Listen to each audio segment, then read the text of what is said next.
Bringing the arcade experience home is something I never thought that I would be able to do. I loved going to the arcade when I was a kid. I remember going to the Butler Skateland for scouts and birthday parties and whatnot. Most kids wanted to go because they enjoyed roller skating, not me. Well, I liked roller skating. I can still do the crisscross thing with your feet. For a fat guy, I'm still pretty mobile on skates. But the main reason I loved going to Butler Skateland in Butler, Wisconsin was this here. Well, not this particular machine, but the arcade Star Wars from Atari, from Arcade1Up, is now here to replicate that feeling. It was one, for me, I mean, you can see that I have a Revenge of the Jedi reproduction poster behind me. You know, I love this franchise. You know, the first 6 movies to me are terrific. We don't talk about the later ones. And I will argue and say that Episode 3 has the best opening sequence of any Star Wars movie. Fight me on it. But we were actually able to recently pick one of these up thanks to the fact that Arcade1Up has re-released it. And we put it together. I was going to show it. If you can put together an IKEA cabinet, same basic idea here. Now, a couple tips and tricks as you go ahead and do put it together. There is a plastic film around the display out of the box. The instructions tell you to take that off after you have the display in the cabinet. Don't wait until it's in the cabinet. Peel the protecting film and everything, especially on the top, over the screws at least to start. I learned this mistake with my Simpsons arcade machine. The way that the plastic film is, it actually gets sandwiched behind the top of the bezel here, so you can't take it all off. It's kind of a pain in the butt. Assembly overall took me about 2 hours in total. Not super terrible, but what took me the longest time, or what added to the time, is the fact that I did add one of Glenn's Retro Show's gimbal and flight yoke onto the machine, and this thing is a game changer. So what we're going to do, we're going to kind of walk you through each of the 3 games that this system comes with. We're going to shoot it guerrilla style because there's no way to capture out of here, and we're going to give you our opinions on how we think this plays versus the original. Let's take a closer look. So here on the face of the camera, you do have your on-off switch and your volume switch. And one of the nice things that Arcade1Up has done on their later systems is before the volume was off, medium, high. And off was obvious, medium was loud, high was way too loud. So the fact that this does give you the ability to cycle through and adjust your volume a little bit more. Like for example, you can see I have it at 0, but you can scroll up to, you know, level 15 is the loudest. Now, underneath the lit marquee that's on here, and that is cool, is the fact that it does have a lit marquee, is you do have stereo speakers underneath. The system does come with 3 games pre-installed. It comes with the original Star Wars Arcade, Empire Strikes Back, and Return of the Jedi. For me, it was all about this one here. This is the game that I played, and until I built this machine, I had never played either of these 2 games, even when I saw this at conventions. Now, you do have different settings and whatnot that you can adjust, and when you highlight over it, R2 does make a noise. You can start the shields wherever you want, difficulty, bonus shield, music in a track mode, vector glow, standard, bold, bright, sparkle, sparkles, or none. I had it in standard, reset high scores no, and then you can save and exit. And then the same basic things here for Empire. You know, you can see starting shield, difficulty level, Jedi letter mode, music in the track mode, vector glow, high scores, save and exit. So let me turn this up a little bit too so you can hear R2's whistles as you go from one menu. So listen to this.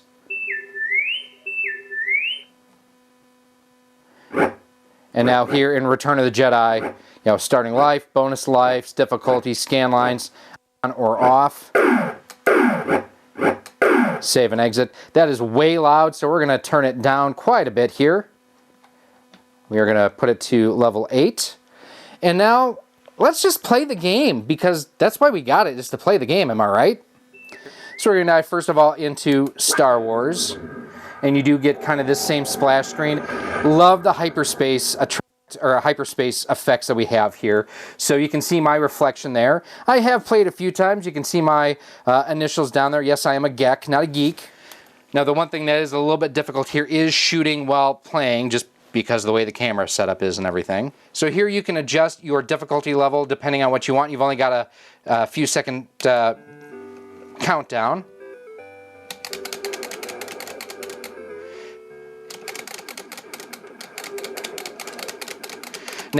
those of you who are fans of the Vectrex, I mean, I would think this is something that would be just absolutely 100% at home on that system with the vector graphics and everything.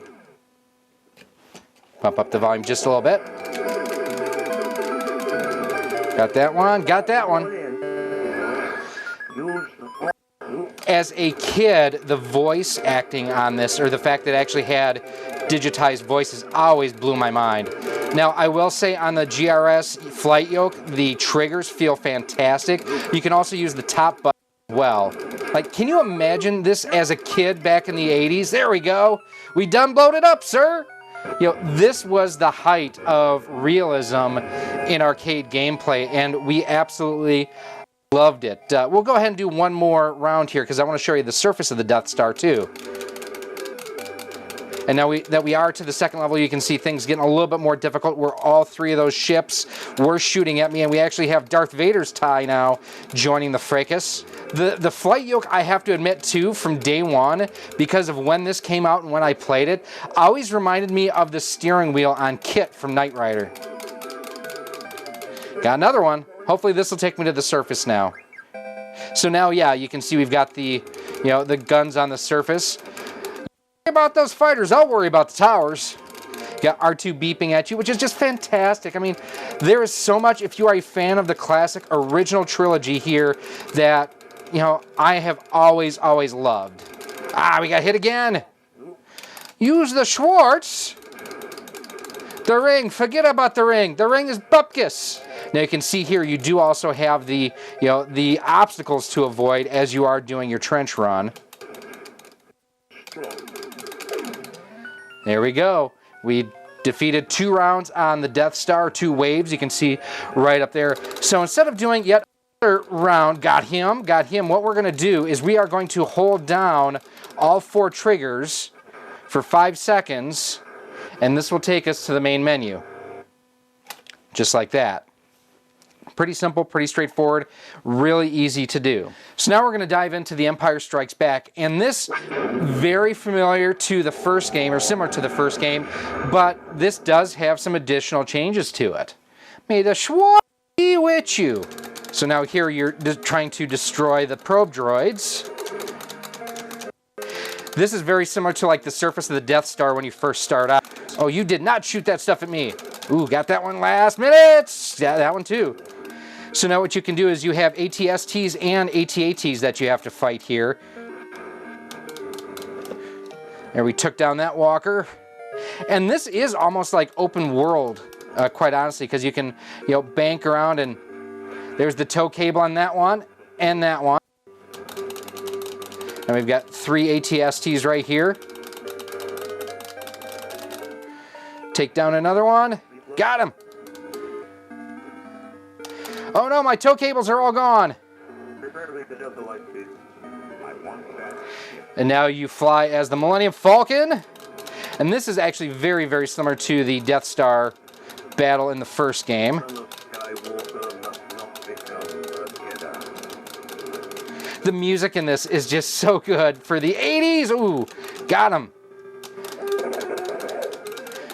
I do love the fact that you get the TIE Fighter sound effects in this game too. And now in this you have to avoid the asteroids, which I did not do there. I wish that we had the ability to shoot the asteroids, which I never understood why you didn't. I've only got 1 shield left. He could destroy us. He will join us or die. Now we're back on the surface of Hoth, trying to shoot down the probe droids' probes. So now again, we're going to just hold down both sets of buttons here and go to the main menu. And finally, let's show you what Return of the Jedi looks like. Out of the 3 games, this is definitely the weakest, and kind of makes sense to why I never really saw it in the arcades, because this is not a great game.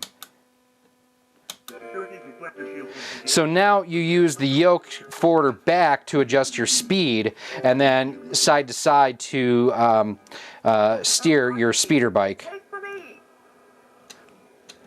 There's back and forth, adjust speed. You do have... It almost reminds me of Spy Hunter a little bit. Got him.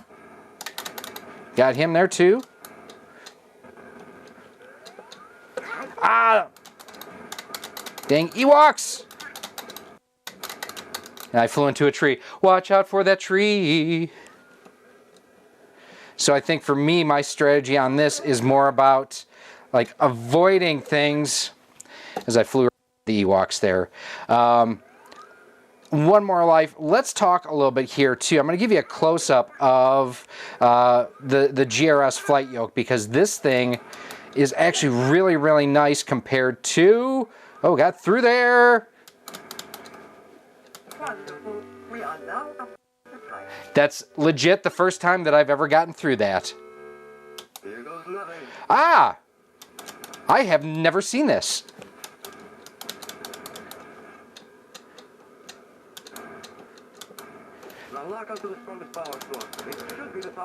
Ah, I flew into that one.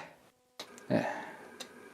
So the GRS flight yoke, I will say, a lot smoother and better than what I'm able to fly. Let's take a closer look at it. So comparing the original flight yoke from Arcade1Up to the GRS one, there's a few major differences. First and foremost, there's a lot bigger support and larger bearings on the side of the GRS one than what the Atari Arcade1Up one had. This has a lot stiffer spring to me. I feel this is a lot smoother than what the original one was. And the buttons just, if you listen to that, now listen to the clickiness on these. Much more of a positive sort of sound as I bang the back of this on here. Much more positive overall performance and sound on the GRS flight stick versus what the original Atari one was here. Now, to go ahead and get everything installed, it's literally just these wires you unplug, and then the instruction manual does walk you through everywhere where you plug in the new GRS flight yoke. More of a sturdy design too. There's a lot of metal here versus this. A lot of plastic that's gone into the original Atari one. The buttons just feel terrific. I think that side to side, it feels fantastic as well. And then the biggest thing is, front to back here, this is so much smoother than what the original Arcade1Up one was. I mean, there's a lot of resistance here, which I think they did that to reduce wear and tear in other points. But the GRS one, just fantastic, and I'm glad that I have it. I do want to thank them for sending me one to check out for this review. I cannot recommend it highly enough. I will have a link down below where if you do have one of these cabinets, you can pick up one of these flight yokes too. So am I glad that I bought the Arcade1Up Star Wars arcade machine? Yeah, I really am. For me, my two holy grails for arcade machines have always been the original Star Wars arcade and the Nintendo Play Choice 10. Now, I don't foresee ever getting an Arcade1Up of a Play Choice 10. I don't see them working together to do that. But to be able to get this after I missed out the first time, I love it. Now, I will probably play this more than any other Arcade1Up machine that I own. I've got the Simpsons game. I think I've played it like 10 minutes. I've got my Final Fight cabinet, which you have all seen. If you haven't, make sure you check out our video right up there. That I've modded it so I can use it with my Switch. So I don't even use that one a whole lot. For me, this is what Arcade1Up, to me at least, is about, is bringing that arcade experience home in such a way that I wouldn't otherwise be able to do. Now, it's not all perfect. The display is okay. It's not great, it's okay. There is some distortion on the speakers, and quite honestly, the fact that even having to put this GRS flight yoke on here, while exceptional, and again, thanks to Glenn and his team for sending me one, I did not like the stock one that it came with from Arcade1Up, and I do think that they could have done more on this re-release than what they did. They didn't do a ton, and they're charging $100 more now, so I'm not a huge fan of that. I do wish that the plastic would come off a little bit better around the screen, and that they would advise you in the instruction manual to peel it off before you go ahead and get it slid into the cabinet. Assembly, no real issue. Like I say, give yourself an hour and a half, 2 hours or so, maybe faster if you have another set of hands. I do like the backlit key returns, the 25-cent token slots there. I love the backlit display. I love the artwork on the side. I love Star Wars and The Empire Strikes Back. Return of the Jedi is terrible. There's no other way to do it or to talk about it. It would have been nice to have some additional games on here too. Unlike other Arcade1Up machines that you can, hack and put other ROMs and whatnot on, there's not much here that you can do besides these three because of the controller. But there are other ways that you can play these games, but not as authentically. Who is it? At Games has got their machine that allows you to play these games on it with a joystick. Not the same as the flight yoke. And for me, the flight yoke is what makes this experience what it is. I do really enjoy it. It's been a ton of fun. I have played it a bunch. And it's one of those things, this is a limited edition yet again, and when they are gone, they are gone. They're releasing somewhere about 3,500 or so in this latest re-release, and I'm glad that I have it. Warts and all, this is one of my favorite pieces now in my collection. Now, if you do want to see like how we did update our Final Fight 1-Up arcade where we can use our Switch on it, I'll have that link for you right up there. Make sure you check it out. Super fun video, and if you've got an older machine that's laying around you're not using anymore, might be a good way to retrofit it.